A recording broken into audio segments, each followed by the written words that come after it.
আজ এত টাকা কালেকশন করা হলো, কিছু মনে না করলে জানতে পারি আপনার হাদিয়া কত টাকা? ভাইরা আমার, আলহামদুলিল্লাহ, আল্লাহ শুকর। প্রথম কথা হলো যে ওয়াজ মাহফিলে বা দিনই কাজে, এমনি তো আমি ওয়াজ মাহফিলে যাই না। আপনাদের এলাকারই ভাই, কি নাম ওনার, হানিফ ভাই বোধহয়, হানিফ ভাই, উনি আমাদের অফিসে লোক পাঠাইছেন। তিনি বলতেছেন যে আমাদের অফিস থেকে লোক নাকি বলছে যে আমরা এই মাহফিল করব। এটা বহু কয়েক মাস আগের কথা, আমাদের মনে নাই। যেহেতু ভাই বলছেন, মুসলমান তো মিথ্যা বলবে না, তাহলে হয়তো আমাদের কেউ বলছে। আমরা সেই ওয়াদা রক্ষা করার জন্য আসছি। আসার ক্ষেত্রে আমি হানিফ ভাইকে আমার অফিস থেকে শর্ত দিয়ে দিছি যে মাহফিল করার পর আমাকে কোনো টাকা পয়সা, কোনো হাদিয়া দিবেন না। এই শর্তে আমি আসতে পারি। আলহামদুলিল্লাহ, ওনার সাথে আমার চুক্তি হয়েছে হানিফ সাহেবের কাছে, আমি খাবো না, কোনো হাদিয়াও নেব না। আলহামদুলিল্লাহ, আমি এখানে খানাও খাই নাই, হাদিয়াও নেব না ইনশাল্লাহ। চুক্তি করেই আমি আসছি। কোনো জায়গায় কেউ যদি আমাদের পথ খরচ দেয় বা হাদিয়া দেয়, আলহামদুলিল্লাহ, আমরা যেখানে মানুষ খুব জোরাজোরি করে নেই। আর যদি কোনো মসজিদ মাদ্রাসা হয় বা দিনী প্রতিষ্ঠান হয়, সচরাচর আমরা চেষ্টা করি পথ বড়াটাও নিজের পকেট থেকে দিয়ে যাওয়ার। এটা যেহেতু প্রশ্ন খোঁচা মেরে করেই ফেললেন, সেই প্রসঙ্গে বলা, হানিফ ভাই এখানে উপস্থিত আছে, সাক্ষী উপস্থিত আছে, ওনার সাথে চুক্তি করা হয়েছে। যেহেতু মাদ্রাসার মাহফিল, মাদ্রাসার জন্য দুনিয়ার টাকা উঠানো লাগতেছে, একটা মসজিদ নাই, বাচ্চাদের থাকার জায়গা নাই, তাহলে এখান থেকে আমার হাদিয়া নেওয়া লাগবে কেন? আলহামদুলিল্লাহ, আমার চলার মতো ব্যবস্থা আল্লাহ তাআলা আমাকে দিয়েছেন, যথেষ্ট দিয়েছেন। অতএব আপনারা বরং মসজিদের জন্য সহযোগিতা করবেন, জমির জন্য সহযোগিতা করবেন, করবেন তো ইনশাআল্লাহ? মাদ্রাসার ছাত্রদের থাকার ভালো ব্যবস্থা যেন হয়, সেজন্য সাহায্য করবেন, ঠিক আছে না ইনশাআল্লাহ? আর আমাকে হাদিয়া দেওয়া লাগবে না, ইমাম সাহেবদের বেতন বাড়াই দিয়েন। ইমাম সাহেবদের বেতন বাড়াই দিবেন তো ইনশাআল্লাহ? ইমাম সাহেবদের বেতন বাড়াই দেওয়ার তৌফিক আল্লাহ তাআলা আমাদেরকে দান করুন।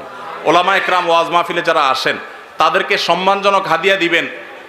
আমি নিচ্ছি না, আমার আলহামদুলিল্লাহ না নিলেও চলে, এবং মাদ্রাসার মাহফিল দেখে নেই না, অন্য কেউ জোর করলে হয়তো নেই। কিন্তু যারা অন্যান্য ভাইরা আসেন, ওয়াজ মাহফিল করেন, অনেকে আছে রাতে গাড়ি অ্যাক্সিডেন্টে মাহফিল থেকে যাওয়ার সময় পুরো গাড়ি শেষ হয়ে যায়, আছে না? অনেকে আছে গাড়ি অ্যাক্সিডেন্টে নিজে অসুস্থ হয়ে যায়, মারা যায়, রাত বিরাত জাগা লাগে, তাদেরকে সম্মান করবেন। কিন্তু এর মানে এই না যে চুক্তি করে লাখ লাখ টাকা ওয়াজ করে কামায়, এই ওয়াজ ব্যবসায়ীদেরকে আমি প্রশ্রয় দিতে বলি নাই। কিন্তু ওলামাদেরকে সম্মান করবেন। এখানে দুই দিক থেকেই সমস্যা আছে। হুজুরদের অনেকে যেরকম চুক্তি করে, এটা যেমন একটা সমস্যা, আবার ওয়াজ মাহফিলের আয়োজক অনেকে আছে অনেক ধান্দা করে, সেটাও একটা সমস্যা। আমি আজ থেকে অনেক বছর আগে, আপনার জেলার নাম বলবো না, যে কোনো এক জেলা মাহফিলে যাওয়ার পর আমি দেখি এরকম মোটা একটা খাম ধরাই দিছে আমারে। পরে যায় খুলে দেখি ওখানে টাকার সাথে বাকি সব কাগজ দিয়ে মোটা করে দিছে। এত নিকৃষ্ট মানুষও এই সমাজে আছে। তো এই জন্য সংশোধন বক্তাদেরও হইতে হবে, আয়োজকদেরও হতে হবে, শ্রোতাদেরও হওয়া লাগবে। শ্রোতারা ওয়াজে আসছেন কি জন্য? কিছু শুনে আমল করার নিয়তে। এই যে এতগুলো কথা শুনছেন, এগুলো আমল করতে হবে, ঠিক আছে না ভাই ইনশাআল্লাহ? যদি শুধুমাত্র ওয়াজ মাহফিলে আসেন তামাশা দেখার জন্য, তাহলে হবে না, আমল করার নিয়তে আসতে হবে। আয়োজকদের উদ্দেশ্য হবে আল্লাহর সন্তুষ্টি, আলোচকদের উদ্দেশ্য হবে আল্লাহর সন্তুষ্টি, এবং শ্রোতাদের উদ্দেশ্য হবে কি? আল্লাহর সন্তুষ্টি। আল্লাহ তাআলা আমাকে, আপনাকে, আমাদের সবাইকে ইখলাসের সাথে কাজ করার তৌফিক দান করুন। মসজিদের ইমাম সাহেবের জন্য টাকা কালেকশন করে সেই টাকা মসজিদের ফান্ডে জমা রাখা যাবে কিনা?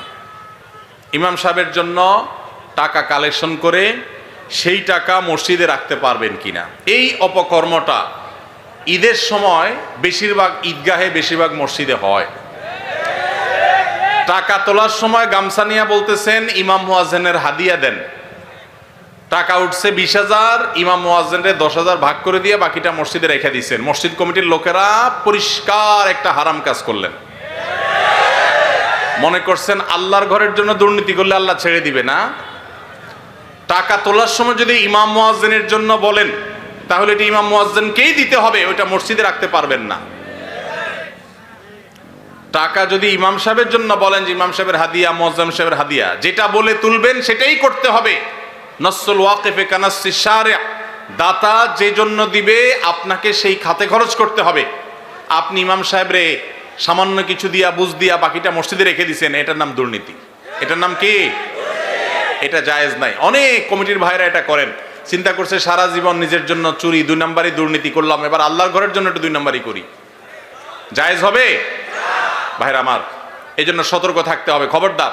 আর ইমাম সাহেবদেরকে বসায়া ঈদের দিন গামছা নিয়ে তাদের জন্য টাকা তোলা, এটাও তো আরেক লজ্জার কথা। ইমাম সাহেবদেরকে হাদিয়া দিবেন, এটার জন্য তাদেরকে বসায় রেখে তাদের সামনে ভিক্ষা করবেন, টাকা তুলবেন, এটা তো অপমানজনক কথা ইমাম সাহেবদের জন্য। কেন রে ভাই? এলাকাবাসী বিভিন্নভাবে ইমাম সাহেবদের ঈদ উপলক্ষে, ঈদের তারা বেতন পাবে, বেতনের পাশে এক্সট্রা একটা বোনাস পাবে, সেই ব্যবস্থা করা যায় না? নিজেরা বেতন দানের টাকা বাড়াই দিয়া ইমাম সাহেবদেরকে, মুয়াজ্জিনদেরকে বোনাস দিবেন, তাদেরকে ভিক্ষা দিবেন না, তাদেরকে অপমান করবেন না। যে এলাকাবাসী তাদের ইমামকে সম্মান করতে পারে না, মর্যাদা দিতে পারে না, তাদের চাইতে হতভাগা, তাদের চাইতে দুর্ভাগা আর কেউ হতে পারে না। ভাইরা আমার, কুমিল্লার বদনামি শুরু হয়ে যাবে তো এরকম একের পর এক প্রশ্ন এগুলাই আসতেছে। আপনারা সবাই ইমাম সাহেবদের হক আদায় করার চেষ্টা করবেন তো ইনশাআল্লাহ? আর ইমাম সাহেব যারা, তাদেরকেও বলতেছি, আপনারাও নিজেদের আত্মমর্যাদা বজায় রাখবেন, প্রয়োজনে না খায় থাকবেন, কিন্তু নিজের মান সম্মান নষ্ট করে টাকা কামাই করতে যাবেন না। আল্লাহ আমাদের ইমাম সাহেবদেরকে সেরকম ইমাম হওয়ার তৌফিক দান করুন।